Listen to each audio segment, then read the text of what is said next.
할렐루야. 우리 다 같이 찬송가 336장 환난과 핍박 중에도 함께 찬송하면서 화목한 기도회 시작하겠습니다.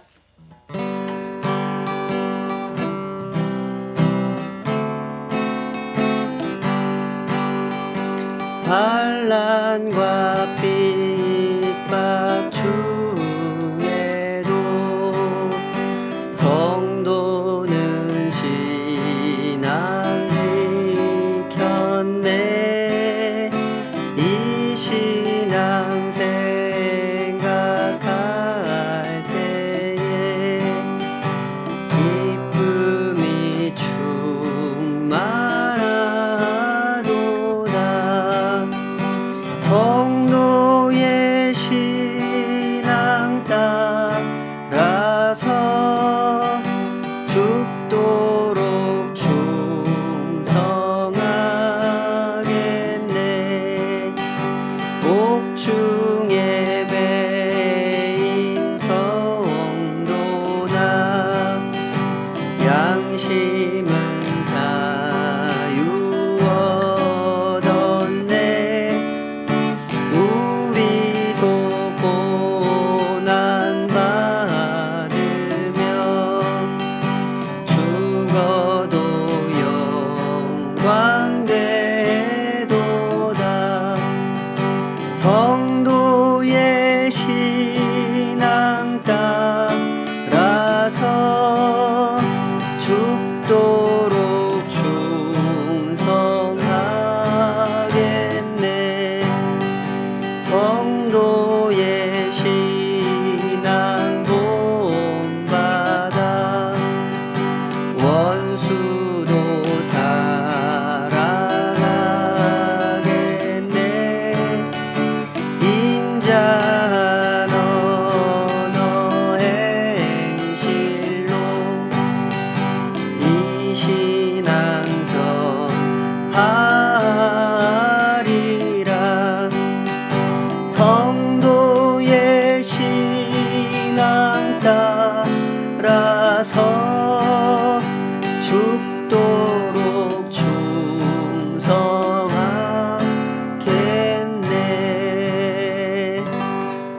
아멘.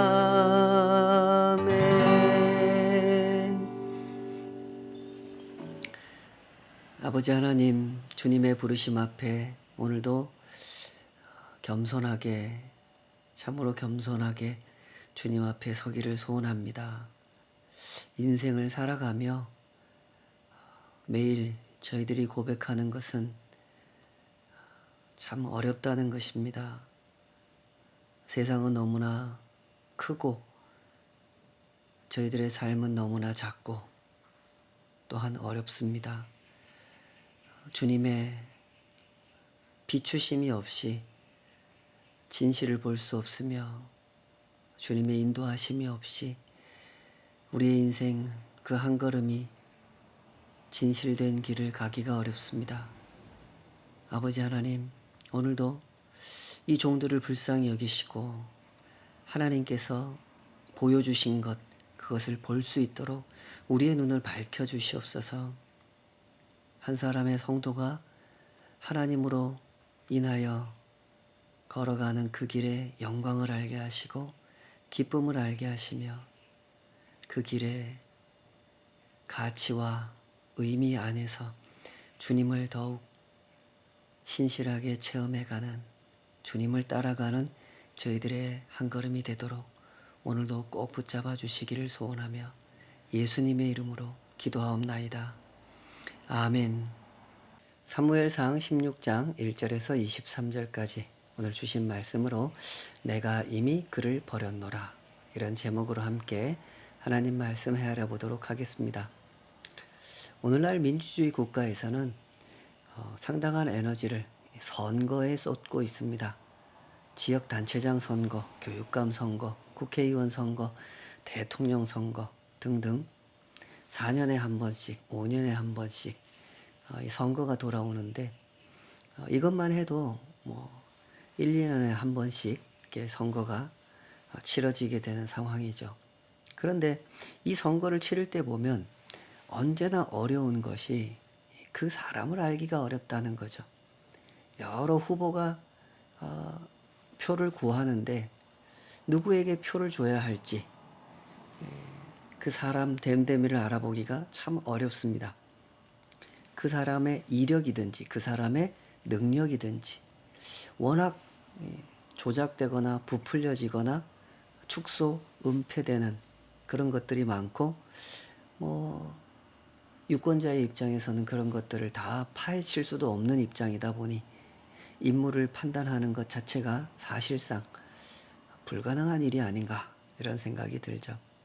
그러나 하나님께서 이스라엘의 왕을 세우시는 일은 이와는 전혀 다를 수밖에 없는 일이겠죠. 하나님께서는 각 사람의 인물 됨됨이를 잘 알고 계십니다. 그 사람보다 그 사람을 더 잘 알고 계시죠. 사무엘상 16장은 그런 점에서 아주 특별한 이야기를 제공해 줍니다. 하나님께서 사람의 됨됨이를 알고 계실 뿐만 아니라 사람을 세우시는 기준을 가지고 계신다는 것을 보여주고 있죠. 오늘 본문 이렇게 시작합니다. 16장 1절 여호와께서 사무엘에게 이르시되 내가 이미 사울을 버려 이스라엘 왕이 되지 못하게 하였거늘 내가 그를 위하여 언제까지 슬퍼하겠느냐? 너는 뿔에 기름을 채워 가지고 가라. 내가 너를 베들레헴 사람 이새에게로 보내리니 이는 내가 그의 아들 중에서 한 왕을 보았느니라 하시는지라. 사무엘 선지자는 아주 훌륭한 목자의 심정을 가진 인물로 보입니다. 사울이 하나님께로부터 버림받은 것에 대해서 아주 안타까워하고 슬퍼하는 마음을 가지고 있었죠. 그러나 오늘 하나님께서는 그런 사무엘을 꾸짖으십니다. 이런 장면은 자칫 오해를 불러 일으키는 경우도 있는데요. 하나님의 마음보다 사무엘의 마음이 더 자비로운 것처럼 그렇게 오해가 될 수가 있죠. 그러나 어찌 그런 일이 있겠습니까? 사울을 불쌍히 여기는 마음에 있어 사무엘이 하나님보다 더 큰 마음을 가지고 있을 수는 없죠. 오늘 본문은 이런 점을 강조하려고 이야기를 이렇게 들려주는 겁니다. 하나님께서 꾸짖으시는 것은 사무엘의 이 긍휼히 여기는 마음이 아니라 사무엘의 미련이라는 거죠. 사실 사무엘은 사울 왕을 마음에 들어 했습니다. 어떤 점에서 마음에 들어 했습니까? 인간적인 관점에서 마음에 들어 했죠. 거듭거듭 확인되는 사실은 이 사무엘이 사울의 외모를 대단히 마음에 들어 했다는 거죠. 사무엘서가 이 사울을 묘사할 때도 보면 항상 이 사울의 외모가 출중했다는 점을 강조를 하는 것을 볼 수가 있죠. 그리고 누구보다도 사무엘 선지자가 그 외모를 마음에 들어 했습니다. 10장 23절 24절에 보면 미스바에서 집회를 열고 백성들 앞에 사울을 소개할 때 그때 백성들 사이에 선 사울이 다른 사람보다 어깨 위만큼 컸다라고 묘사를 해주면서 그때 사무엘 선지자는 백성들을 향해서 이렇게 말합니다. 너희는 여호와께서 택하신 자를 보느냐? 모든 백성 중에 짝할 이가 없느니라. 그만큼 이 사람이 두드러지게 외모가 출중하다 하는 점을 강조했죠. 그때나 지금이나 사람들은 외모를 중요하게 여기는 관점을 가지고 있습니다. 당나라 때는 신언서판이라고 하는 기준을 제시했고 요즘 말로는 스펙이라고 표현을 하죠. 그러나 하나님께서는 외모를 중요하게 보시지 않습니다. 이 말을 오해 없이 잘 들어주셔야 되는데요.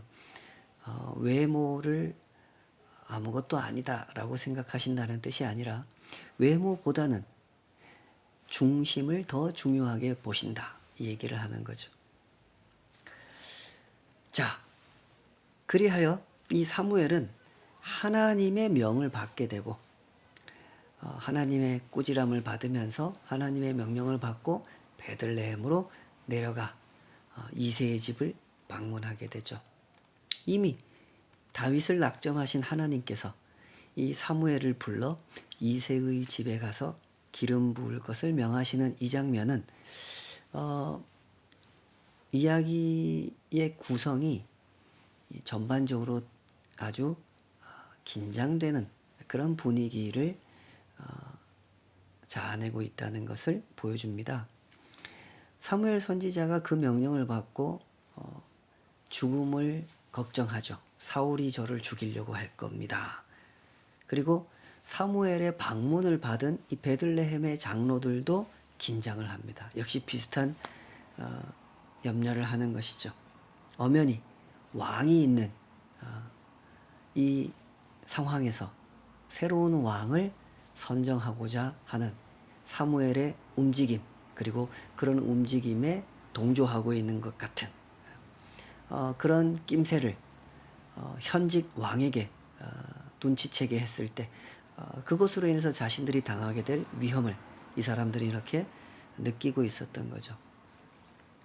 이렇게 묘사된 분위기는 당시의 정황을 보여줌과 동시에 앞으로 이 다윗과 다윗 가족의 삶이 이 사울의 왕권에 의해서 정치적으로 억압을 당하게 될 것이라는 그런 점을 암시하는 그런 역할도 하고 있습니다.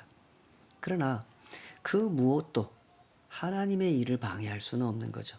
아무리 사울 왕의 권력이 강해졌고 베들레헴 장로들뿐만 아니라 사무엘마저도 사울 왕의 눈치를 봐야 하는 그런 상황이 되었다 할지라도 하나님께서 하시는 일을 막을 수는 없습니다. 근데 이야기를 우리가 이렇게 읽어가다 보면 아주 흥미로운 그 대목이 있는데, 하나님께서 이 다윗을 왕으로 세우시는 이 일을 사울 몰래 진행하신다는 거예요. 사람은 사람이니까, 사무엘은 사무엘이니까 사울 왕 모르게 일을 진행해야 하지만 하나님은 하나님이시니 그럴 이유가 없지 않습니까? 그런데 하나님께서 사울 몰래 이 일을 진행하십니다. 하나님께서 사울 왕이 두려워서 그렇게 하실 리는 없겠죠. 그런데 왜 이렇게 사울 몰래 일을 진행하시는 걸까요?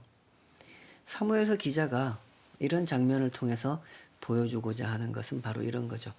하나님의 일하심으로부터 사울이 소외당하기 시작했다는 걸 보여주는 겁니다. 사울은 하나님께로부터 재차 사형 선고를 받았죠. 왕으로서의 사형 선고를 받았습니다. 내가 너를 버렸다. 이런 사형 선고를 받았습니다. 그럼에도 불구하고 전혀 반성하거나 달라진 그런 모습을 보이지 않았죠. 그로 인해서 하나님은 그를 완전히 단절시키는 그런 위치에 놓으셨다는 겁니다. 하나님께서 이미 이 사울을 버리셨다고 하는 이 말씀은 그 어떤 말보다도 하나님으로부터 소외당한 사울의 처지를 분명하게 표현해주고 있죠.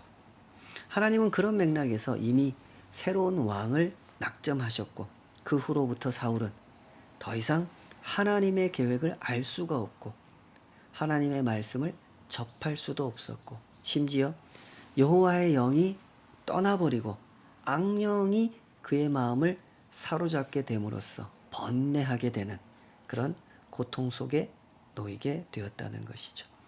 사무엘서 기자가 들려주는 이 이야기 속에 부각되어 있는 메시지의 핵심은 바로 이런 거죠. 누가 기름 부음을 받았는가 하는 것이 아니라 누가 하나님과 동행하는가, 바로 거기에 실질적인 권력이 달려있는 것이다. 그 얘기를 하는 겁니다. 권력은 왕이라는 타이틀로부터 나오는 것이 아니라 하나님께로부터 나온다는 것이죠. 16장 1절이 그 이야기를 분명하게 강조하고 있는 거죠. 하나님은 분명하게 당신의 뜻을 밝히셨습니다. 한 사람은 이미 버리셨고 한 사람을 이미 선택하셨다고 하셨습니다. 그러면서 하시는 말씀이 내가 그의 아들 중에서 한 왕을 보았느니라. 이새의 집으로 가라. 이러면서 한 왕을 봤다 이러신단 말이죠. 여기서 봤다라는 말이 낙점하셨다라는 뜻인 겁니다. 그러니 본문이 우리에게 주는 메시지를 눈여겨봐야 할 것입니다. 하나님으로부터 소외당한 사람은 모든 것을 다 잃어버린 사람이라는 겁니다.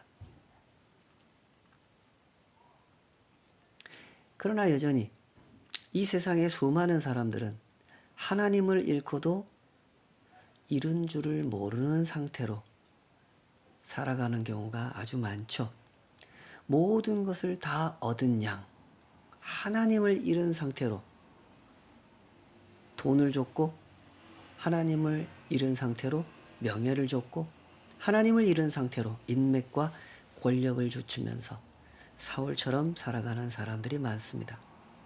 이렇게 돌아가는 세상 속에서 과연 우리는 어떤 모습으로 살아가고 있을까요?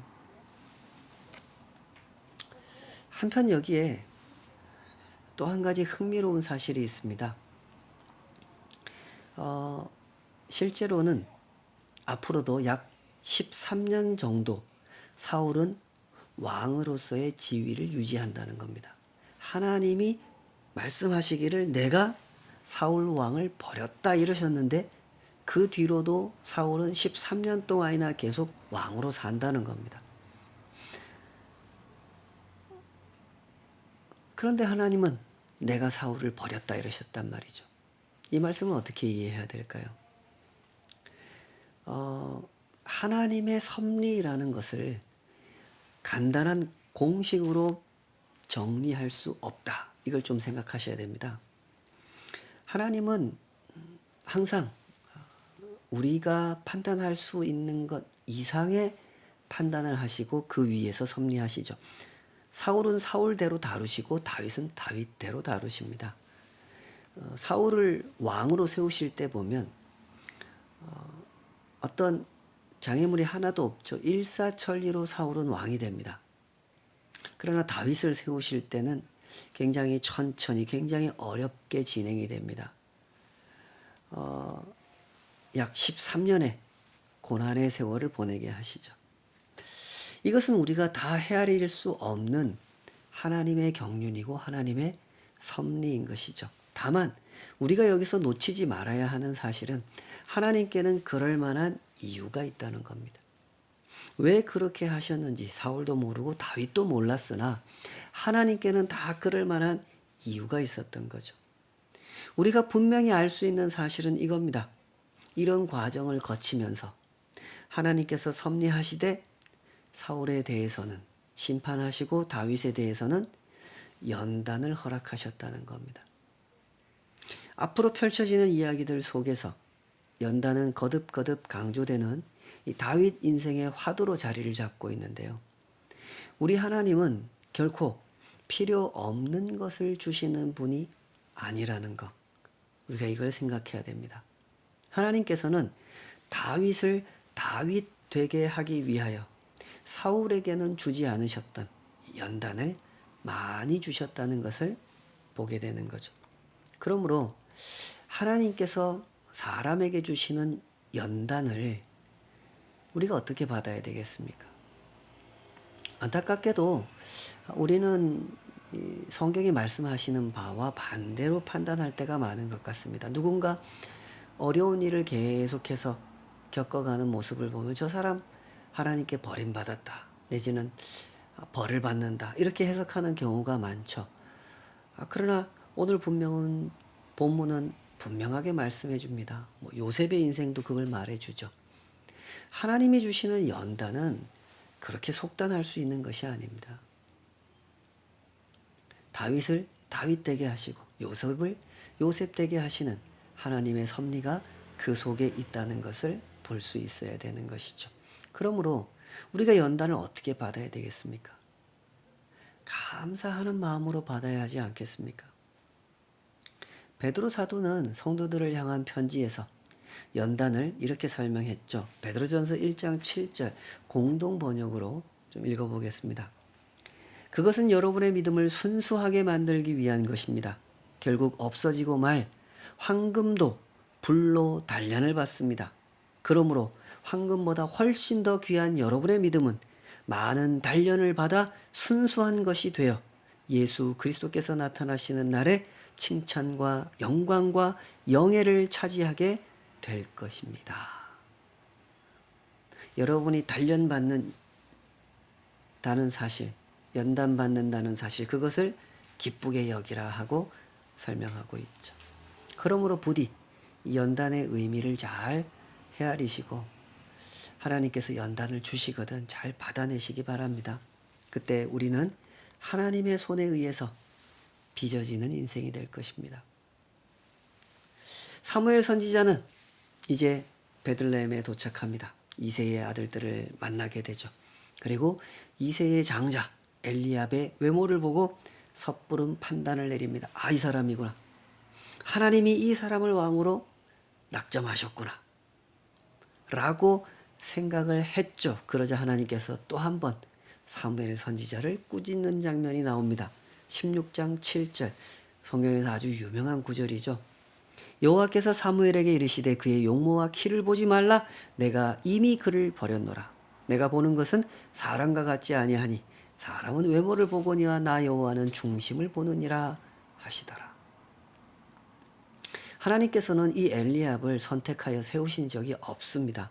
그런 사람을 가리켜서 내가 이미 그를 버렸다라고 말씀하신 것은 엘리압을 버렸다라는 뜻이 아니라 사울을 말씀하시는 거죠. 엘리압의 이 키와 용모를 딱 보는 순간 누가 연상이 됩니까? 사울이 연상이 되죠. 사무엘이 엘리압을 보고 사울을 연상한 겁니다. 그것에 대해서 하나님이 하신 말씀이죠. 내가 이미 그를 버렸노라 하는 말씀은 그런 뜻이죠. 그래서 이어지는 말씀이 이래요. 내가 보는 것은 사람과 같지 아니하니 사람은 외모를 보거니와 나 여호와는 중심을 보느니라. 이 말씀을 잘 이해하시기 바랍니다. 간혹 이 말씀을 오해하여 외모를 아주 하찮은 것으로 여기는 그런 분들이 계시는데 이 말씀은 전혀 그런 뜻이 아닙니다. 외면도 내면도 하나님께서 주신 것입니다. 그러니 우리는 이 둘 다 잘 가꾸고 잘 돌봐야 하는 책임을 가지고 있는 거죠. 둘 다 중요한 겁니다. 다만 여기서 강조하려고 하시는 말씀이 있는 거죠. 내면의 가치, 중심의 가치를 더 무게 있게 다룰 줄 알아야 된다는 거죠. 사무엘이 지금 외면의 가치를 더 중요하게 보고 판단하려고 하는 어리석음을 자꾸 나타내니까 하나님께서 그런 태도를 고쳐주시려고 이렇게 말씀하신 거죠. 자, 그렇게 이해를 하고 오늘 본문을 쭉 보는데 오늘 본문에 하나님께서 다윗의 외모를 칭찬하는 것 같은, 성경이 다윗의 외모를 칭송하는 것 같은 그런 구절들이 등장한단 말이죠. 이런 구절을 이 16장 7절 말씀과 더불어 어떻게 이해를 해야 될까요?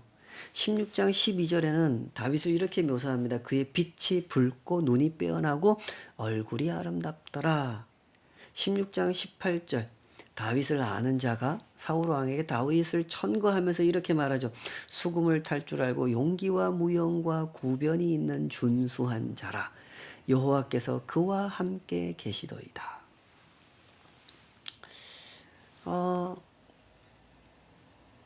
이 말씀은 16장 7절의 그 말씀과 모순이 되는 것처럼 보이는데 이 말씀을 어떻게 이해해야 될까요? 간단하게 설명하기는 어렵지만은 이 사실만은 명확하죠. 이 12절과 18절에서 묘사하고 있는 다윗의 외모나 스펙은 문맥상 다윗의 외모를 강조하려고 하는 말이 아니라 다윗의 됨됨이를 강조하려고 하는 말이다라는 겁니다. 16장 7절에서 하신 말씀도 16장 12절 18절에서 하신 말씀도 그 맥락 속에서 이해하게 되면 서로 모순되지 않는다는 것을 알 수 있는 거죠. 하나님께서 사람을 세우시는 기준, 그 기준을 잘 이해하시기 바랍니다. 하나님께서는 지도자를 세우심에 있어서 어떤 사람을 세우십니까? 뛰어난 사람을 세우십니다. 이 말을 잘 이해하셔야 됩니다. 하나님께서 뛰어난 사람을 세우시는 이유는 모두를 위해서 그것이 좋기 때문에 그러시는 거죠. 물론 그렇다고 해서 재주가 없는 사람, 뛰어나지 않은 사람, 다른 사람보다 뭔가 못한 것 같은 사람, 그런 사람들을 하나님이 세우시지는 않느냐? 그런 건 아닙니다. 하나님은 못난 사람도 쓰시고 잘난 사람도 쓰십니다. 사사기에 등장한 대부분의 사사들, 우리가 사사기에서 보면 어떻습니까? 결코 뛰어난 사람들이 아니었습니다. 그렇다고 해서 무능한 사람들, 게으른 사람들, 그런 사람들도 아니었죠. 대표적인 사람이 그 장애인 에훗 아닙니까? 오른손을 쓸 수 없었던 장애인. 그는 왼손으로 열심히 칼 쓰는 연습을 해가지고 모압 왕 에그론을 단칼에 쓰러뜨리는 그런 뛰어난 검수를 보여준 인물이 아니었습니까? 드보라는 여성이었습니다. 그 시대에 이 여성이 지도자로 나선다는 것은 상상하기 어려운 시대였죠. 그러나 하나님은 드보라를 충분히 쓰고도 남음이 있으신 하나님은 하나님이신 거죠. 드보라는 여성이었지만 군대 사령관 바락을 지휘하기에 충분한 그런 리더십을 발휘했었습니다. 삼갈이라고 하는 인물은 또 어땠습니까? 평생 소를 몰던 목동이지 않았습니까? 근데 그 사람이 국가 위기를 만났을 때 이 소모는 막대기 들고 나가가지고 블레셋 용사들 600명을 때려 눕히지 않습니까? 요즘 같으면 이 생활의 달인에 나가야 될 그런 분이죠. 칼도 아니고 창도 아니고 소모는 막대기로 600명을 쓰러뜨리는 생활의 달인입니다. 다윗을 설명할 때 사용된 이 말, 12절, 18절에 있는 말씀도 그런 뜻으로 이해해야 될 것입니다. 분명히 16장 17절에서 하나님은 말씀하셨습니다. 사람은 외모를 보거니와 나 하나님은, 나 여호와는 중심을 보느니라. 이 말씀은 다윗의 외모를 칭찬하는 말이기보다는 그의 단련된 인격, 단련된 재주, 단련된 용맹함을 칭찬하는 말이라는 거죠. 오늘날 우리는 훈련의 가치를 소홀히 여기는 시대에 살고 있는 것 같습니다.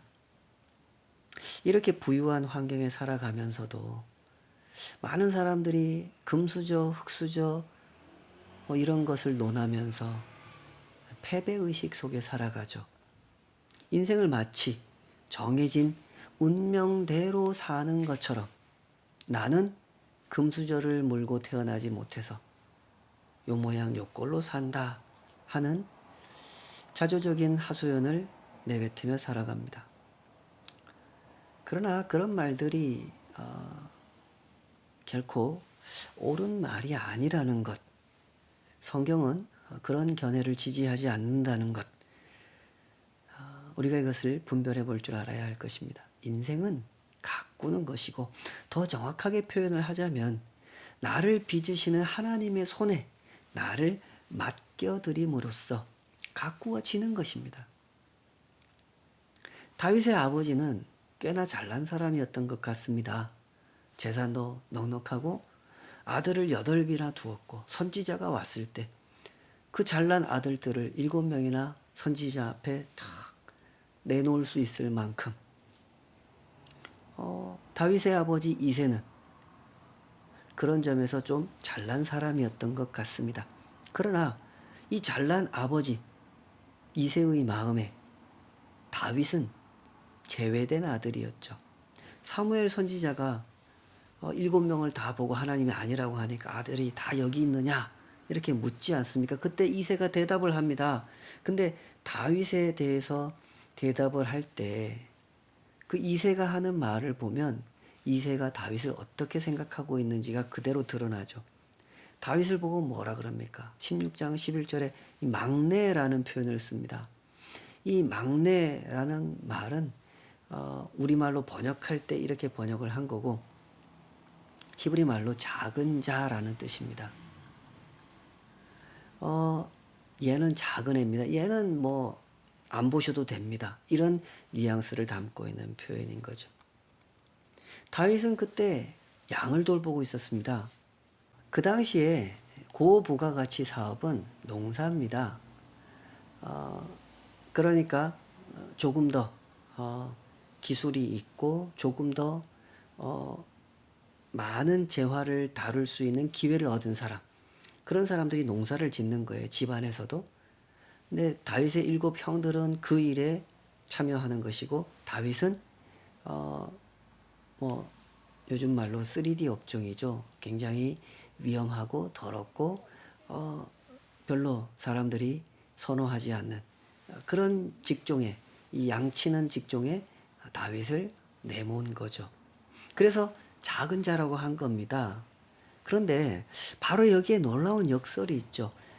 다윗의 아버지 이새도, 자기 아버지도 작다고 인식했던 그 다윗을 하나님께서는 아무도 모르게 크게 빚어 놓으셨다는 겁니다. 이게 오늘 성경에서 강조하는 메시지죠. 18절은 하나님께서 크게 단련시켜 놓으신 다윗의 인품과 자질을 표현하고 있는 말인 거죠. 다윗은 어떻게 수금을 탈 줄 알게 됐습니까? 음악학교 다닌 거 아니지 않습니까?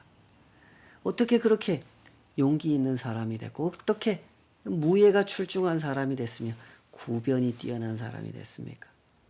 아무도 없는 들판에서 양들 끌고 다니면서 소를 몰고 다니면서 그 들판에서 하나님 찬양하고 그러면서 연주하고 찬양하기 위해서 시를 짓고 양을 돌보면서 맹수들과 싸웠고 그러면서 다윗은 구변이 능한 자, 무예가 출중한 자, 수금을 탈 줄 아는 자가 되었던 것이죠. 실제로 다윗이 스스로 자기 자신을 인식할 때도 그런 말을 하죠.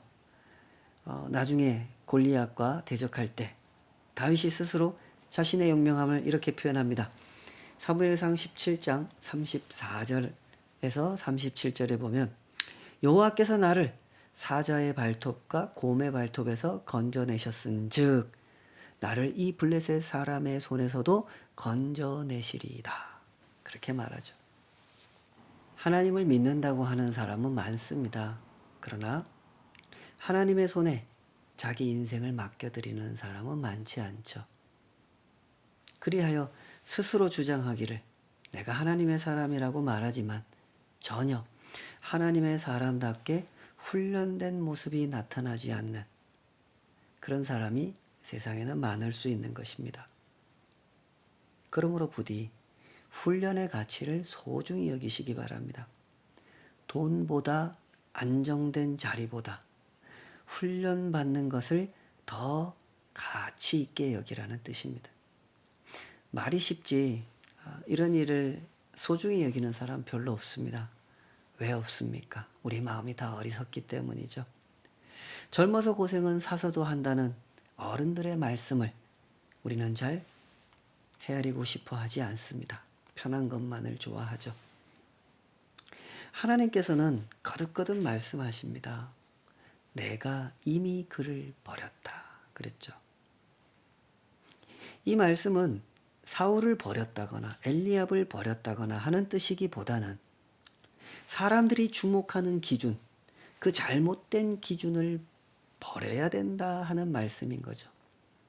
그러므로 오늘 우리가 가지고 있는 기준을 정직하게 점검해 보도록 하십시다. 하나님께서 귀하게 여기시는 것은 소홀하게 여기고 무겁게 여기시는 것은 가볍게 여기고 계시지는 않습니까? 우리의 삶에는 그런 일이 많죠. 그런 점에서 우리는 많이 반성해야 하는 입장에 서 있다는 것, 그것을 꼭 생각하시기 바랍니다.